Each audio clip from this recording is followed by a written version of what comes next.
हाँ जी, recording on हो गया है। Now we will start our class, बाकी प्रॉब्लम बाद में। This is lecture number 2। ठीक है, आज जो हम पढ़ने वाले हैं बेटा वो क्या है? Coulomb's law in vector form, limitations of Coulomb's law and relative permittivity. आपको मैंने लास्ट टाइम इसका एनालिसिस बताया था कि 3 से 4 क्वेश्चन आ सकता है, नीट में 1-2 क्वेश्चन और भी एक्स्ट्रा आ सकता है। ठीक है, चैप्टर आसान है, साथ के साथ प्रैक्टिस करते चलो, कोई दिक्कत नहीं आएगा। मेरा सभी को ये तो सबसे पहले थोड़ा सा रिवीजन कर लेते हैं। सबसे पहले जो क्लास में हम लोगों ने डिस्कस किया था, आई थिंक हमने इलेक्ट्रिक चार्ज डिस्कस किया था ना। इलेक्ट्रिक चार्ज, चार्ज तो आप सभी समझते हो। अभी चार्ज क्या होता है? फिजिकल क्वांटिटी है, ठीक है, इंट्रिंसिक प्रॉपर्टी है मैटर की। अगर किसी बॉडी पे चार्ज है तो वो आप उसके अराउंड जो है रिपल्सिव या अट्रैक्टिव फील्ड बनाती है। मान लीजिए एक आपके पास प्लस क्यू चार्ज है, एक प्लस क्यू चार्ज है, दोनों अगर चार्जेस का साइन सेम है, मतलब दोनों का पोलैरिटी सेम है, तो दोनों एक दूसरे को क्या करेगा? रिपेल करेगा। स्क्रीन नहीं दिख रहा? एक सेकेंड, एक सेकेंड, एक सेकेंड।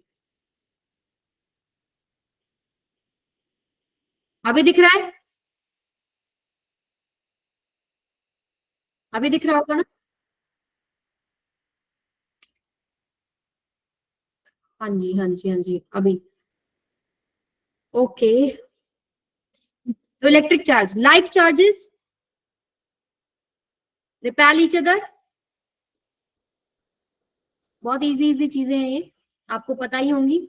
अनलाइक चार्जेस, मान लीजिए एक प्लस क्यू चार्ज है, एक माइनस क्यू चार्ज है, तो एक दूसरे को क्या करता है? रिपेल करता है, repel each other, unlike charges. ठीक है, फिर हम लोगों ने बात किया था कि हमारे पास जो फंडामेंटल पार्टिकल्स है, इलेक्ट्रॉन, प्रोटॉन, इनके ऊपर चार्ज कितना होता है? इलेक्ट्रॉन और प्रोटॉन का चार्ज का साइन अलग हो जाता है, एक पे पॉजिटिव एक पे नेगेटिव, लेकिन जो उसका मैग्नीट्यूड है वो कितना होता है? इलेक्ट्रॉन के चार्ज कितना होता है बेटा? 1.6 इंटू 10⁻⁻19 कूलम। कूलम में हम इसको मेजर करते हैं। ठीक है, अनलाइक चार्जेस, क्या लिख दिया मैंने? लाइक चार्ज, हाँ, attract each other, yes, sorry sorry, attract each other. Unlike charges will attract each other. ठीक है, एक इलेक्ट्रॉन का मैग्नीट्यूड आपको पता है 1.6 इंटू 10⁻⁻19 कूलम। मासेस आपको पता होने चाहिए, प्रोटॉन का मास, इलेक्ट्रॉन का मास। इलेक्ट्रॉन का कितना होता है? 9.1 इंटू 10⁻, सॉरी कितना होता है? 9.1 इंटू में 10⁻31 kg। ठीक है, क्लियर? आप ना चैट में तभी लिखो अब जब जरूरी हो, ठीक है, ऐसे नहीं उसको टाइप करते रहो, ऐसे पढ़ोगे नहीं, उसी में चैट करते रह जाओगे। ठीक है, electric charge, like charges, unlike charges, electron का चार्ज, इलेक्ट्रॉन का मास, प्रोटॉन का मास, ये सब पता होना चाहिए। फिर हम लोगों ने प्रॉपर्टीज करा था, properties of electric charge. Properties of electric charge क्या होती है? 2-3 थी, जैसे एक तो स्पीड पे डिपेंड नहीं करता, ठीक है, और आपके पास conservation of charge. Conservation of charge क्या कहता है? इन एन आइसोलेटेड सिस्टम जो आपके पास टोटल चार्ज है वो सेम रहता है। ठीक है, charge can neither be created nor be destroyed, एक बॉडी से दूसरे बॉडी पे ट्रांसफर हो सकता है। सेकंड, क्वांटाइजेशन ऑफ चार्ज, ये इंपॉर्टेंट है। क्वांटाइजेशन ऑफ चार्ज सिंपल था, आपके पास जो बॉडी के ऊपर टोटल चार्ज आ रहा है ना, वो आपके पास integral multiple of charge on an electron. एक इलेक्ट्रॉन, हम इलेक्ट्रॉन के चार्ज को फंडामेंटल यूनिट ले लेते हैं। अब किसी भी बॉडी पे हम टोटल चार्ज जो देख रहे हैं वो उस यूनिट का मल्टीपल है, और वो मल्टीपल ऐसे है कि इंटीग्रल नंबर होना चाहिए, पॉइंट्स में नहीं होना चाहिए। ठीक है, तो Q is equal to plus minus N E. Clear है ये चीज? सबको थम्स अप कर दो एक बार, ये क्लियर है तो। क्लियर है? हाँ जी, सुन लो, इसका सबसे इजी एग्जांपल ये है। मान लो मैंने लास्ट टाइम भी बताया था, मेरे को पेन डिस्ट्रीब्यूट करने हैं। मान लो मेरे को 10 बच्चों में पेन डिस्ट्रीब्यूट करने हैं, मैं एक पेन एक यूनिट है। मान लीजिए मेरे पास क्या है, ये इतने सारे पेन है, मेरे को एक बच्चे को एक पेन दिया, दूसरे को एक दिया, बाकी को मैंने 2 दे दिया, किसी को मैंने 3 दे दिया, ऐसे करके। तो एक यूनिट का मल्टीपल दे रही हूँ ना मैं, एक यूनिट का गुना करके दे रही हूँ कि 1 × 2, 2 दे दो भाई इसको, 1 × 3 दे दो इसको। अब यहाँ चार्जेस के केस में हमारे पास क्या बात हो रही है, वो जो यूनिट है वो इलेक्ट्रॉन का चार्ज है, तो किसी बॉडी पे कितना चार्ज आ रहा है या उससे कितना जा रहा है वो उस इलेक्ट्रॉन का मल्टीपल है, और मल्टीपल क्या है, वो इंटीजर वैल्यू आना चाहिए, इंटीग्रल मल्टीपल है, आपके पास पॉइंट्स में नहीं आना चाहिए। ऐसे नहीं हो सकता कि आपके पास n की वैल्यू 1.1 आ जाए, ठीक है, यानी कि 1.1 इलेक्ट्रॉन आ जाए, ऐसे नहीं हो सकता, वो पूरा का पूरा आएगा, आएंगे तो दो आएंगे, जाएंगे तो दो जाएंगे, ठीक है, ओके, क्लियर है भाई। अच्छा ये बताइए किसी बॉडी पे अगर नेगेटिव चार्ज है इसका मतलब क्या है, अगर इस बॉडी पे एक नेगेटिव चार्ज है इसका मतलब क्या है इसका मतलब क्या है कि इस पे एक्सेस ऑफ इलेक्ट्रॉन आ गया, ठीक है। पॉजिटिव चार्ज का मतलब क्या है, डेफिशिएंसी ऑफ इलेक्ट्रॉन है इसके पास क्या है, डेफिशिएंसी ऑफ इलेक्ट्रॉन, इसके पास क्या है, एक्सेस ऑफ इलेक्ट्रॉन। ये छोटी छोटी बातें हैं, आ जाएंगे बेटा, कोई बात नहीं। तो क्वांटाइजेशन ऑफ चार्ज हो गया, कंजर्वेशन ऑफ चार्ज हो गया, स्पीड पे डिपेंड नहीं करता। इसके अलावा कोई प्रॉपर्टी करी थी हमने, मेजर तो हम लोगों ने, मेन जो है यही है दोनों, कंजर्वेशन ऑफ चार्ज, इस पे कोई न्यूमेरिकल बन सकता है, बनेगा तो ठीक है। इसके बाद हम लोगों ने मास और चार्ज में कुछ डिफरेंसेस करे थे, मास एंड चार्ज में डिफरेंसेस करे थे, जैसे कि मास जो है वो स्पीड पे डिपेंड करता है, m equals to m not under root 1 minus V square by C square, वो क्वांटाइज भी नहीं होता, वो कंजर्व भी नहीं होता। आपको पता है कि एक मास एनर्जी में कन्वर्ट हो सकता है, तो कंजर्व नहीं होता। तो कुछ छोटे मोटे हम लोगों ने मास और चार्ज में डिफरेंसेस करे थे। उसके बाद हम लोगों ने क्या करे थे, methods of charging, methods of charging. इसमें सबसे पहले मेथड क्या था भाई, method of charging by conduction, charging by conduction, ठीक है। सेकंड क्या था, चार्जिंग बाय इंडक्शन,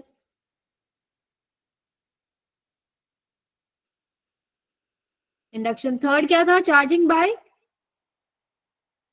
हाँ बिल्कुल, वो आपके पास डिफरेंस है कि चार्ज आपके पास पॉजिटिव नेगेटिव हो सकता है, अट्रैक्टिव रिपल्सिव दोनों हो सकता है, मास आपके पास सिर्फ पॉजिटिव होता है और अट्रैक्टिव होता है, ठीक है। मेथड क्या था, चार्जिंग बाय फ्रिक्शन। सिंपल तीन मेथड है, इसमें होता है direct contact, direct contact, and charging by induction में इनडायरेक्ट होता है। अब इसका क्या मतलब, मान लो मेरे पास एक कंडक्टर है, मैं इंडक्शन बता रही हूँ पहले, मान लो एक कंडक्टर है मेरे पास और मैंने एक चार्ज ग्लास रोड को इसके पास रखा, ठीक है, इसमें पॉजिटिव चार्ज है, टच नहीं किया, पास लेके गई। आपको पता है कंडक्टर की सर्फेसिस में large number of free electrons है, तो वो इलेक्ट्रॉन्स अट्रैक्ट हो जाएंगे इसकी तरफ, जो ये अगर नेगेटिव एक तरफ आ रहा है उतना ही पॉजिटिव यहाँ पे आ जाएगा। अगर मैं अब इस चार्ज ग्लास रोड को हटा दूं तो क्या ये बॉडी चार्ज रह जाएगी, क्या ये बॉडी चार्ज रह जाएगी, नहीं रहेगी, बिल्कुल। अगर मैंने इसको हटा दिया नहीं रहेगी, लेकिन अगर मैंने इसको अर्थ कर दिया तो क्या होगा, यहां से इलेक्ट्रॉन अर्थ देगी, ये न्यूट्रलाइज हो जाएगा, और फिर मैं इस रोड को रिमूव कर दूं तो इस पे ओवरऑल नेगेटिव चार्ज रह गया, ठीक है। उससे पहले ये ओवरऑल न्यूट्रल ही है, चार्ज सेपरेशन हुआ वैसे न्यूट्रल है। और अर्थिंग का कॉन्सेप्ट भी यही, जो अर्थ है वो आपके पास लार्ज कंडक्टर है, जो सोर्स ऑफ चार्ज है, सिंक ऑफ चार्ज है, दे भी सकता है ले भी सकता है डिपेंडिंग ऑन द सिचुएशन, ठीक है, उसको फर्क नहीं पड़ता, वो इतनी बड़ी है। चार्जिंग बाय कंडक्शन क्या है, जिसमें आप डायरेक्ट कांटेक्ट करते हैं, मान लीजिए ये एक कंडक्टर है और इसको मैंने एक रोड से कांटेक्ट कर दिया पॉजिटिव, अब क्या होगा, इसके अंदर बहुत सारे इलेक्ट्रॉन थे, ये इलेक्ट्रॉन क्या होंगे, इसके अंदर मूव कर जाएंगे, तो इसके पास डेफिशिएंसी ऑफ इलेक्ट्रॉन हो जाएगा, और फिर मैंने अगर इसको रिमूव कर दिया तो ये ओवरऑल पॉजिटिव चार्ज हो जाएगी। अब यहाँ डायरेक्ट कांटेक्ट हुआ, ठीक है। और लास्ट सबसे इजी, चार्जिंग बाय फ्रिक्शन। मान लीजिए दो बॉडीज को मैं रब करती हूँ, एग्जाम्पल क्या दिया था मैंने आपको, ग्लास रोड एंड सिल्क। अगर मैं इनको रब कर रही हूँ तो रबिंग की वजह से उसको एनर्जी मिल रहा है, क्योंकि फ्रिक्शन आ जाता है ना, एनर्जी मिलेगा तो उसका वैलेंस इलेक्ट्रॉन जो है उसको एनर्जी मिलेगा। अब ग्लास रोड का टेंडेंसी ये है कि वो इलेक्ट्रॉन को लूज करता है, और सिल्क जो क्लॉथ है वो उसको आपके पास क्या कर रहा है, ट्रांसफर करा रहा है अपने ऊपर, तो ये यहाँ पे क्या हो जाएगा, पॉजिटिव चार्ज, और ये हो जाएगा नेगेटिव चार्ज। तो फ्रिक्शन के थ्रू भी हो सकता है, समझ में आया? इवन ये आपके पास क्या होता है, जो ट्रक्स होते हैं ना आपके, तो ट्रक्स जब स्पीड से एयर में जा रहे हैं तो एयर की वजह से फ्रिक्शन आता है, वहां पर भी तो मॉलिक्यूल्स हैं, तो वहां पर भी फ्रिक्शन आएगा। तो जब पेट्रोल जिन ट्रक्स में है या कुछ ऐसा जो आपके पास जिसमें आग लग सकती है, तो उस चीज से बचने के लिए क्या होगा, वहां चार्ज आएगा या स्पार्क हो सकता है। उस चीज से बचने के लिए अब उनके पहले क्या होता था, एक चेन लगाया जाता था पीछे ट्रक के, जो कि अर्थ से कनेक्टेड होता था, तो वो जो एक्सेस चार्ज है वो अर्थ में जाता रहेगा। यस, अभी क्या होता है, अब जो आपकी टायर्स बनते हैं वो इस तरीके से बनने लग गए हैं कि जो एक्सेस ऑफ चार्ज है वो अर्थ की तरफ डिस्चार्ज हो जाए। समझ में आया? तो चार्जिंग बाय फ्रिक्शन भी इंपॉर्टेंट है, देखो। अच्छा, आपने क्वेश्चन किया था, फटाफट बता दो। स्पार्क क्या होता है? जो चिंगारी होती है ना, दो अगर आप पत्थरों को लगाएंगे ऐसे जो चिंगारी निकलती है। Consider a neutral conducting sphere. A positive point charge is placed outside the sphere. Net charge on the sphere is then. एक पॉजिटिव चार्ज को, ये पढ़ा था ना, पॉजिटिव चार्ज को आपने बाहर रख दिया और ये आपके पास क्या है, बड़ा सा कंडक्टिंग स्फीयर है।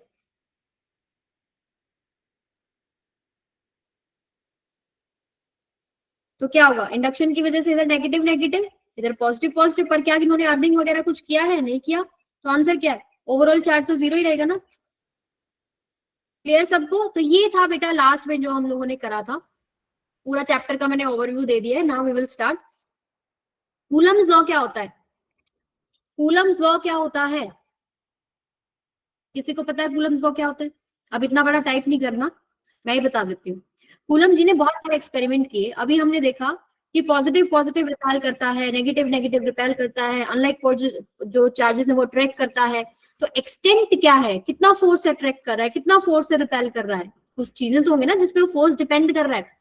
तो उन्होंने एक लॉ बताया, एक्सपेरिमेंटल लॉ है, ठीक है, कि कूलम परफॉर्म सेवरल एक्सपेरिमेंट्स, ठीक है, उनमें फिर ये लॉ निकल के आता है। तो force of interaction, the force of interaction, interaction में अब दोनों आ गया, रिपल्सिव भी आ गया और अट्रैक्टिव भी आ गया, between 2 point charges, between 2 point charges is directly proportional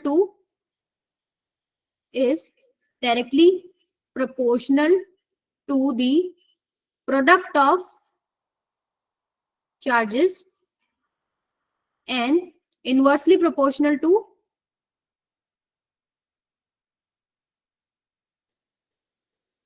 distance between them, distance between them।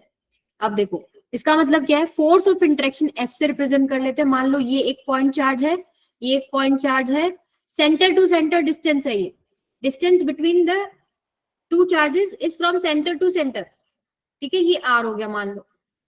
तो एफ इक्वल्स टू क्या हो जाएगा, के। देखो पहले प्रोपोर्शनलिटी की बात करते हैं, ये प्रोपोर्शनल है प्रोडक्ट ऑफ द चार्जेस के, and it is inversely proportional to distance between them. तो ये आपके पास क्या हो जाएगा, एफ इक्वल्स टू के Q1 Q2 बाय में आर स्क्वायर। ये आपके पास हो गया फोर्स, और ये अभी मैग्नीट्यूड की बात कर रही, मैं डायरेक्शन की बात नहीं कर रही, ठीक है। के क्या होता है आपके पास, इलेक्ट्रोस्टैटिक फोर्स कांस्टेंट,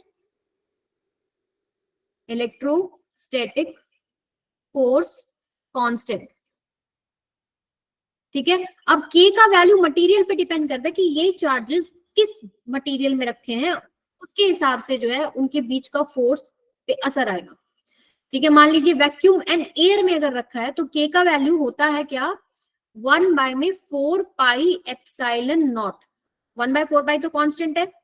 अगर आपने एयर या फिर वैक्यूम में रखा है, अगर किसी और मीडियम है, इन एनी अदर मीडियम, मान लो इन एनी अदर मीडियम अगर रखा है चार्जेस, तो कितना हो जाएगा, 1/4 पाई एप्सिलॉन, ठीक है। अगर वैक्यूम की बात करें, एयर की बात करें, तो हम ई नॉट लगा देते हैं। अच्छा, के का वैल्यू होता कितना है इसके लिए, एयर एंड वैक्यूम के लिए, पूरा ओवरऑल इसको आप सॉल्व करते हैं तो 9 इंटू में 10⁹ न्यूटन मीटर स्क्वायर पर कूलम स्क्वायर। और अगर हम बात करें एप्सिलॉन नॉट की, इसको बोलते हैं परमिटिविटी। ये क्या है, एब्सोल्यूट परमिटिविटी। अभी परमिटिविटी क्या है, इस पे अगला स्लाइड है, पूरा डिस्कस करेंगे, इस पे न्यूमेरिकल्स बनता है। तो परमिटिविटी का वैल्यू कितना होता है, 8.85 into 10⁻⁻12 coulomb square newton inverse metre inverse square. समझ में आया? इसका वैल्यू आपको ये दोनों तो रटा होना चाहिए, अब हर जगह पूरे चैप्टर में इस्तेमाल होने वाली है। क्लियर है ये चीज सबको? Is that clear to all of you? ठीक है, तो इसको हम ऐसे भी लिख सकते हैं, force equals to Q1 Q2 by में 4 pi epsilon not R square, अगर ये रखे हैं वैक्यूम में, अदरवाइज यहाँ पे E आ जाता है। ठीक है, ओके, तो अब हम डिस्कस करते हैं थोड़ा आगे। रिलेटिव परमिटिविटी ऑफ मीडियम क्या होता है? अभी देखो हमने निकाला कि फोर्स इज इक्वल टू है K Q1 Q2 बाय में R स्क्वायर, यानी आप इसको ऐसे भी लिख सकते हो Q1 Q2 बाय में 4 pi epsilon not R square, और मीडियम है तो एप्सिलॉन। तो अब ये अलग अलग मीडियम के अलग अलग वैल्यू हो जाएगा, तो उस चीज के लिए हम लोगों ने थोड़ा सिंप्लीफाई किया, हम सारे मीडियम का जो वैल्यूज है हम कंपेयर कर लेते हैं किससे? ई नॉट से। क्यों करते हैं ऐसा? उससे पहले ये समझो कि परमिटिविटी होता क्या है। What is permittivity? Permittivity material का प्रॉपर्टी है जिसमें अगर चार्जेस रखा है ना मीडियम में, तो इसका जो फील्ड है, मीडियम का जो फील्ड है वो इस तरह होता है कि वो उनके फोर्स ऑफ इंटरेक्शन को डिक्रीज करता है, तभी आपके पास ये इनवर्सली प्रोपोर्शनल है। समझ रहे हो कि अगर परमिटिविटी ज्यादा है मीडियम का, तो फोर्स का वैल्यू क्या हो जाएगा? If permittivity is high, force will decrease. If permittivity will decrease, तो फोर्स विल इंक्रीज। ठीक है, क्लियर है ये बात सबको? तो परमिटिविटी क्या है अगर आप लिखना चाहें तो, it permits its own field to decrease the interaction between the charges. It permits its own field, ये आपको कहीं नहीं मिलेगा इसलिए लिखवा रही हूं, it permits its own field to decrease the interaction between the charges, ठीक है, तो ये बात सबको समझ में आ गई ना कि अगर आपके पास परमिटिविटी बढ़ रहा है तो फोर्स घटेगा, अगर परमिटिविटी घट रहा है तो फोर्स बढ़ेगा, क्योंकि वो डिनोमिनेटर में है टर्म। अब सबसे कम वैल्यू परमिटिविटी की क्या होती है? जो वैक्यूम की होती है। E not is the minimum value of permittivity, जो कि 8.85 into 10 to the power -12 coulomb square newton -1 -2 metre -2। तो ये सबसे कम वैल्यू है। इसका मतलब क्या है? क्या मैं ऐसे लिख सकती हूँ? फोर्स, पहले तो मैं ऐसे लिखती हूँ कि मीडियम का कोई भी अगर आप बात करो, अब ये अगर सबसे कम है तो permittivity of any medium will be greater than permittivity of vacuum. तो फोर्स लिख सकती हूँ कि force in vacuum will be always greater than force in medium. क्या ये बात समझ में आ रही है? जिसमें परमिटिविटी सबसे कम है उसका फोर्स भी तो सबसे ज्यादा हो जाएगा। समझ में आया विवेक? समझ में आ रहा है? F not is greater than F M. ठीक है, तो अब आगे रिलेटिव परमिटिविटी क्या होता है? मान लीजिए मुझे किसी भी मीडियम का परमिटिविटी अगर लिखना है, अगर मान लो मुझे किसी भी मीडियम का परमिटिविटी लिखना है, तो मैं क्या करती हूँ? E R into E not, यानी कि आपके पास वैक्यूम का परमिटिविटी का कितना टाइम्स है, वो आपके पास मीडियम का परमिटिविटी होता है, तो वो जो कितना टाइम्स है वो क्या होता है? Relative permittivity. Relative permittivity, clear? ठीक है, और इसको हम लिखते क्या है? E R is equal to E M by में ई नॉट। रिमेंबर दिस, आप इसको ऐसे ज्यादा इजीली याद रख पाएंगे कि किसी भी मीडियम का ई नॉट टाइम्स कुछ होता है, जो टाइम्स है ई नॉट का कितना गुना है, वो आपके पास क्या है? Relative permittivity. ठीक है, अब इससे रिलेटेड कुछ क्वेश्चंस करते हैं, निकालिए जरा। मान लीजिए दो चार्जेस किसी सर्टेन डिस्टेंस डी पे वैक्यूम में रखा है, दो चार्जेस किसी सर्टेन डिस्टेंस पे वैक्यूम में रखा है, ठीक है, और वही सेम चार्जेस उतना ही डिस्टेंस पे लिक्विड में रखा है। तो आपके पास एक में फोर्स आ रहा है एफ और एक में फोर्स आ रहा है F/4। Find the relative permittivity of the liquid, कितना आएगा? हाँ, इनवर्सली प्रोपोर्शनल है। किसके पूछ रहे हो बेटा? फोर्स के इनवर्सली प्रोपोर्शनल है, यस।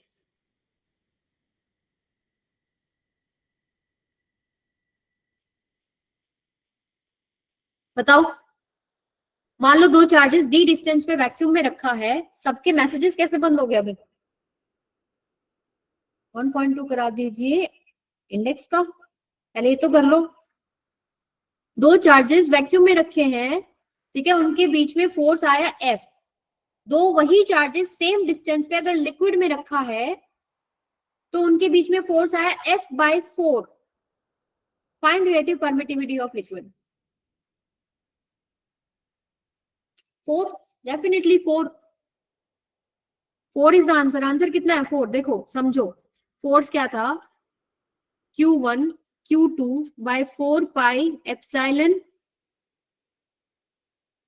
Not R square. यही था ना force in vacuum. Force in vacuum क्या है? It is inversely proportional to E not. ठीक है, फोर्स इन मीडियम क्या हो जाएगा? Q1 Q2 by 4 pi epsilon R square. दोनों को डिवाइड कर दो जरा, F नॉट की जगह रख दो F और FM की जगह रख दो F बाय में 4। ये सारा कटेगा, ये भी ये भी ये भी, R स्क्वायर भी कटेगा। ये कितना आ जाएगा आपके पास?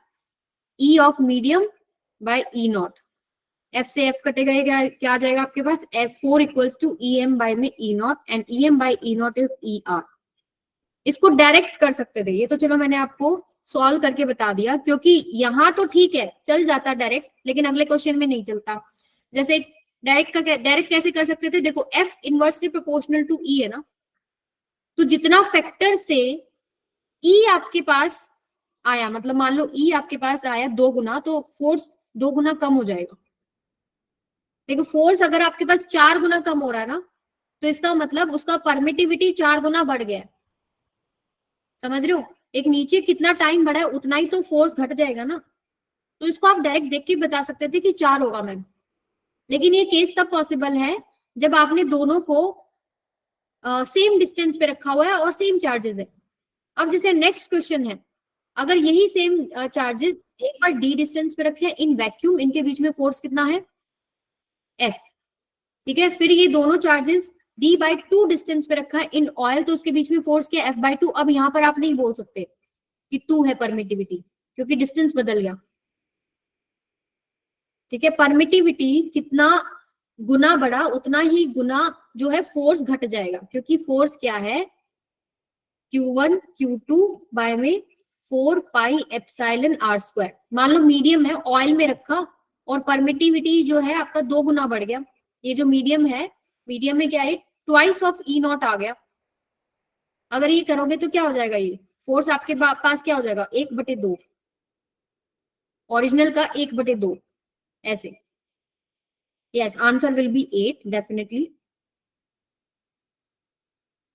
तो अब आपको निकालना कैसे इसको? वही सेम चीज जैसे पीछे करी है। Force in vacuum Q1 Q2 by में 4 pi epsilon not R square. Force in medium Q1 Q2 by में 4 पाई एप्सिलॉन नॉट। यहाँ R की जगह D दे रखा है तो D रख लेते हैं, और यहाँ D स्क्वायर बाय में 4 आ जाएगा, D/2 का स्क्वायर हो जाएगा ना। दोनों को डिवाइड कर दो, ये तो कटेगा। ये आपके पास क्या आ जाएगा? F नॉट बाय में FM, this is equal to D square से D स्क्वायर भी जाएगा, ये आएगा 1/4।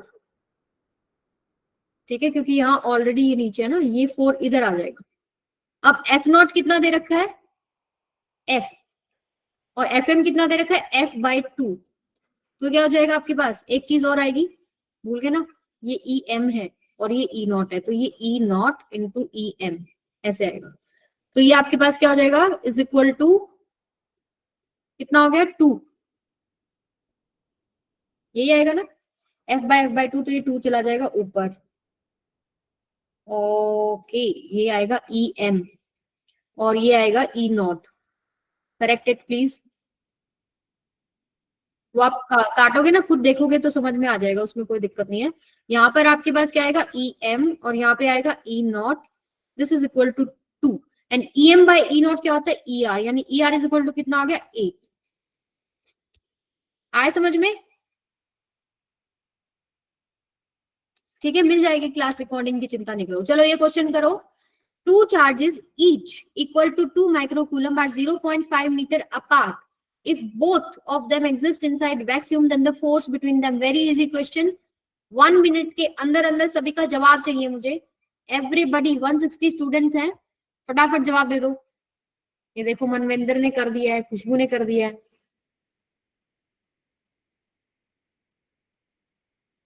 इतना स्पीड, कैलकुलेटर की स्पीड से चल रहे हो तुम लोग तो पेपर कैसे नहीं क्रैक होगा? बिल्कुल हो जाएगा, भेज देंगे भेज देंगे. फोर्स क्या है आपके पास? के Q1 Q2 बाय में आर स्क्वायर. ठीक है फाइन, समझ गई, सबको आ गया है. तो के की वैल्यू 9 इंटू में 10 टू द पावर 9. चार्जेस कितना है? दोनों सेम चार्जेस है.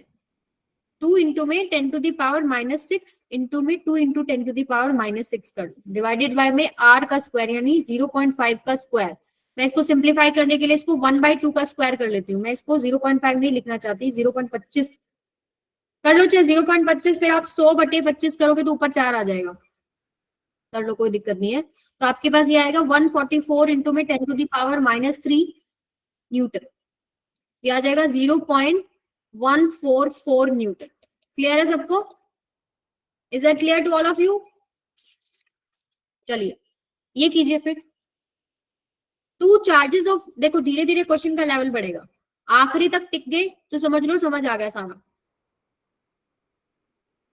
मैम एक बंदा आंसर निकालता है, बाकी सब फॉलो में ही कर देते हैं. अच्छा चलो ठीक है, अभी मैं थोड़ा टाइम दूंगी, then I will tell you कि करेक्ट आंसर क्या है.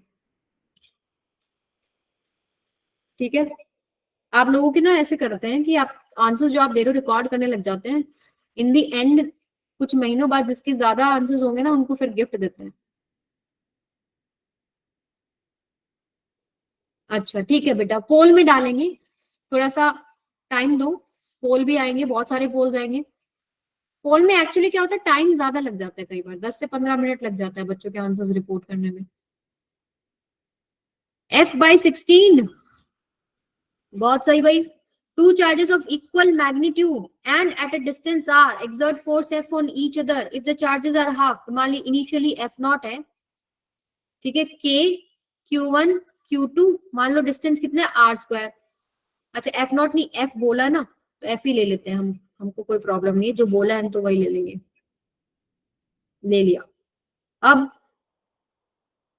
दूसरा नया फोर्स क्या हो जाएगा? K चार्जेस आर हाफ यानी Q इक्वल चार्जेस है ना, तो इसको हम ऐसे लिख लेते हैं के क्यू स्क्वायर बाय में R square. Q1 Q2 equals to Q हो गया, तो ये हो जाएगा Q/2 का होल स्क्वायर डिवाइडेड बाय में डिस्टेंस इज डबल यानी 2r का होल स्क्वायर. तो ये क्या हो जाएगा? K Q square by R square. तो ये निकला आया 2 टू 4 निकला आया, 2 to 4 यहाँ निकला आया 1/16. और ये आपके पास क्या है? F, यानी 1/16 of F is the answer. Clear सभी को? Everybody clear? चलिए फिर ये वाला क्वेश्चन करके दिखाओ जिसने निकाल दिया, कॉन्सेप्ट पकड़ लिए हो. निकालो जरा. 2 point charges A and B having charges plus Q and minus Q. 2 point charges A and B having charges plus Q and minus Q. एक आपके पास क्या है? A पॉइंट चार्ज है, एक B पॉइंट चार्ज है, इस पे प्लस Q चार्ज है, इसमें माइनस Q चार्ज है. Are placed at certain distance, let's say R है, ठीक है. And force acting between them is F. दोनों के बीच में फोर्स कितना है? F. तो इसको मैं ऐसे लिख सकती हूँ. मैं देखो साइन नहीं ले रही अभी चार्जेस का, हम यहाँ पर सिर्फ और सिर्फ बात कर रहे हैं मैग्नीट्यूड की, ठीक है. तो K Q स्क्वायर बाय में R स्क्वायर.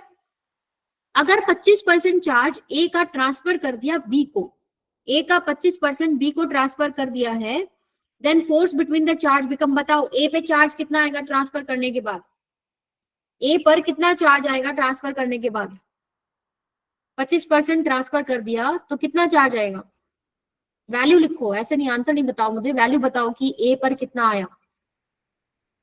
75, 3Q/4. यस. अगर Q में से आपने 25% of Q, charge of A का 25% कितना हो जाएगा? Q/4. यानी कि Q में से Q/4 माइनस कर दो, कितना हो जाएगा? 3Q/4. और इसमें ऐड किया है तो माइनस Q, ये तो हो गया A पॉइंट के ऊपर अब चार्ज. अब क्या हो जाएगा आपके पास? B में ऐड किया माइनस Q प्लस में 3Q/4, कितना हो जाएगा? -3Q/4. तो ये आ जाएगा आपके पास किसका? बी का चार्ज। अब आपको बस फॉर्मूला लगाना है, फोर्स नया क्या हो जाएगा, के 3q/4 का होल स्क्वायर डिवाइडेड बाय में आर स्क्वायर। तो कितना हो गया 9/16 और बाकी क्या है एफ आ जाएगा, तो 9f/16 माइनस में नहीं आएगा। अभी हम माइनस की बात ही नहीं कर रहे। माइनस का मतलब क्या है कि एक चार्ज पॉजिटिव एक चार्ज नेगेटिव हो गया होगा। चलो ये निकालो, ये थोड़ा अच्छा लेवल का क्वेश्चन है। देखो इसमें क्या रिपीट करें बेटा, हमने क्या करा है कि 25% ऑफ ए का बी को दे दिया, तो ए पे चार्ज तो क्यू था, क्यू का 25% निकाल लो, कितना हो जाएगा q/4। उसका 25% निकालना है, यानी q-q/4 कर दो, 3q/4 बच गया उसके ऊपर। तो अब बी के ऊपर -q है, उसको 3q/4 दे दिया, प्लस कर दिया उसमें, तो आपके पास नेट क्या आ गया -3q/4। ठीक है, क्लियर है। जब हम वेक्टर्स की बात करेंगे ना तब साइन इंपॉर्टेंट हो जाते हैं। ठीक है, तो अभी आपको जरूरत नहीं है, अभी करो। Two spherical conductors B and C having equal radii and carrying equal charges in them repel each other with a force F when kept apart at some distance. A third spherical conductor having same radius as that of B but uncharged is brought in contact with B, then brought in contact with C, and finally removed away from both. The new force of repulsion between B and C is. ये अच्छा question है, निकालिए सभी बच्चे, do not give up. ठीक है, question क्या करो, मैं आपको टाइम लिमिट दे रही हूँ ना, then you will be able to solve in limited time. अब मैं नहीं बोलूंगी, 2 मिनट निकालो जरा, then match your answer with मी।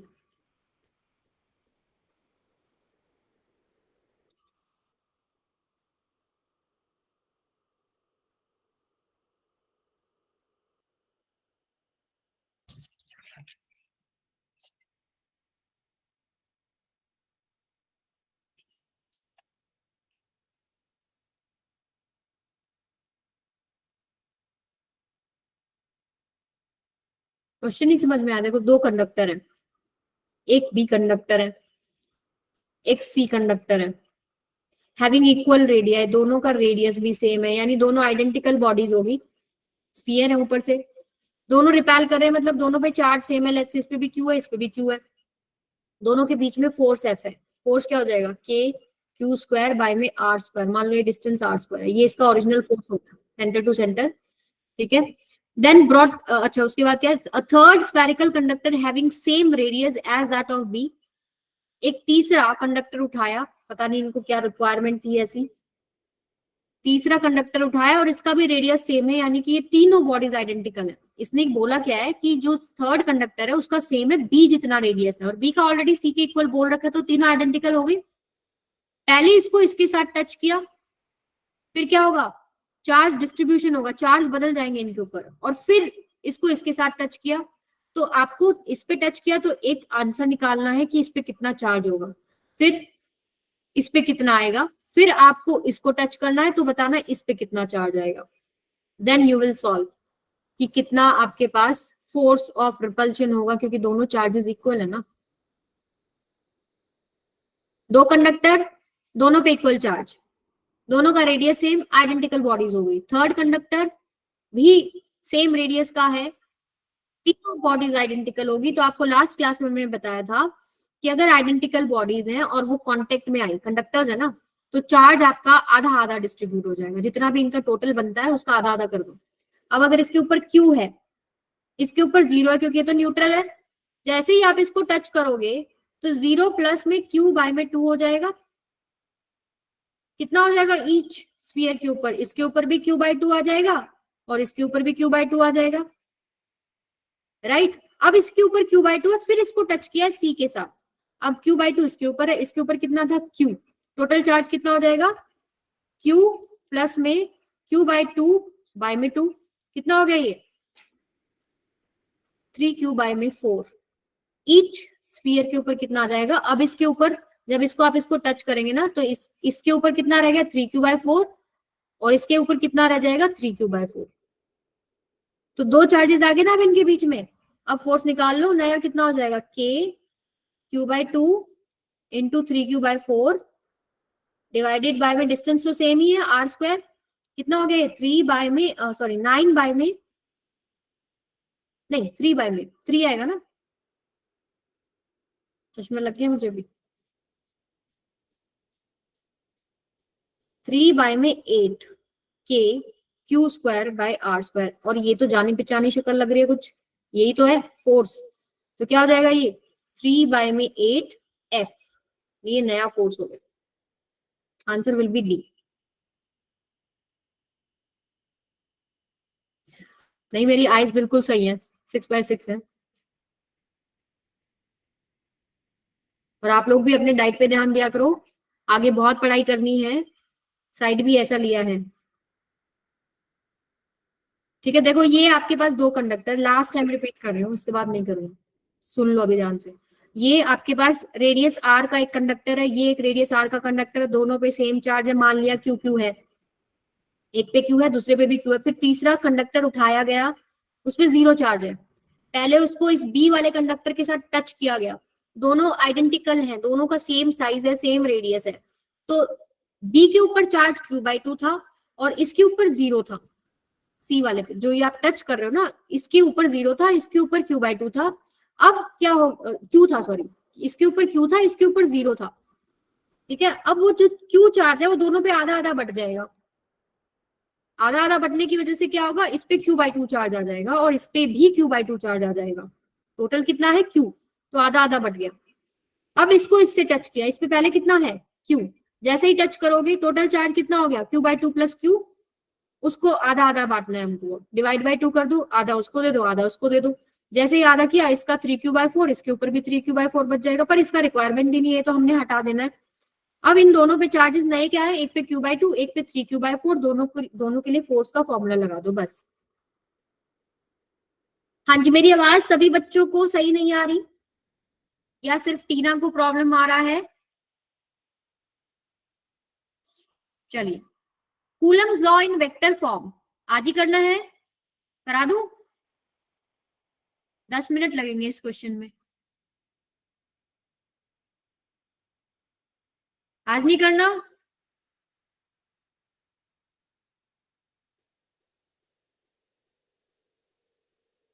चलिए ठीक है, वेक्टर फॉर्म कल करते हैं हम लोग। ठीक है, यहां तक पढ़ के आइए। आपको क्या करना है अब, आपको करना क्या है अब, ये देखिए, आपको क्वेश्चन जहां भी मिल रहा है, जैसे मिल रहा है, प्रदीप है, एस एल अरोड़ा है, एनसीईआरटी है, कुछ भी है, तो आपको क्या करना है, रिलेटिव परमिटिविटी का क्वेश्चन, ठीक है, और ये वाले क्वेश्चंस जो है आपके पास फोर्सेस के ऊपर जो क्वेश्चंस हैं, ये वाले, ये निकाल के देख रहे हैं, और पढ़ के आइएगा कि Coulomb's law in vector form क्या है, तो फिर हमारा जल्दी कवर हो जाएगा। लिमिटेशंस ऑफ कूलम्स लॉ मैं बता देती हूँ, वेक्टर फॉर्म में अगली बार करा दूंगी। लिमिटेशन सुन लो क्या है। पहली बात कि ये जो आपके पास लॉ है, it is valid only for point charges, point charges. And दूसरा, अच्छा पॉइंट चार्ज का एक कॉन्सेप्ट है, पॉइंट चार्ज का मतलब क्या है, क्या हमेशा आपके पास चार्ज ऐसे ऐसे होगा, क्या हमेशा आपके पास चार्ज ऐसे डॉट डॉट होगा? नहीं, पॉइंट चार्ज का मतलब ये है कि जो आपके पास ये बॉडी है ना जिसके ऊपर चार्ज है, इसका जो साइज है वो बहुत कम है in comparison to the distance between them. मान लो एक कॉस्को की बॉल मैंने यहाँ पकड़ ली और एक कॉस्को की बॉल आपने दिल्ली में पकड़ी हुई है, तो दोनों के बीच में अगर मैं डिस्टेंस देखूं तो बहुत ज्यादा है साइज के कंपैरिजन में, तो ये होता है कॉन्सेप्ट पॉइंट चार्ज का कि उनके बीच का जो डिस्टेंस है that is very large in comparison to their linear sizes. ठीक है, तो valid only for point charge का मतलब क्या है कि उनके बीच में डिस्टेंस ज्यादा हो उनके साइज के कंपैरिजन में। ठीक है, फिर आपके पास वैलिड फॉर स्टैटिक चार्जेस, मतलब जो रेस्ट में, valid for charges at rest, charges at rest जो जब दोनों रेस्ट पे हैं तब वैलिड है ये। Not valid for both charges in motion, but valid होगा one charge at rest and one in motion. ठीक है, ये आपके पास दो इसमें इंपॉर्टेंट पॉइंट है। ठीक है, चार्जेस कितने भी हो सकते हैं। अभी आप देखोगे ऐसे बहुत सारे ऐसे पॉइंट ले लूं मैं, और अगर एक चार्ज के ऊपर नेट फोर्स देखूं तो सबका लगेगा, ऐसा नहीं है कि सिर्फ दो चार्जेस की बात हो रही है, नेट हम सब पे निकालेंगे। ठीक है,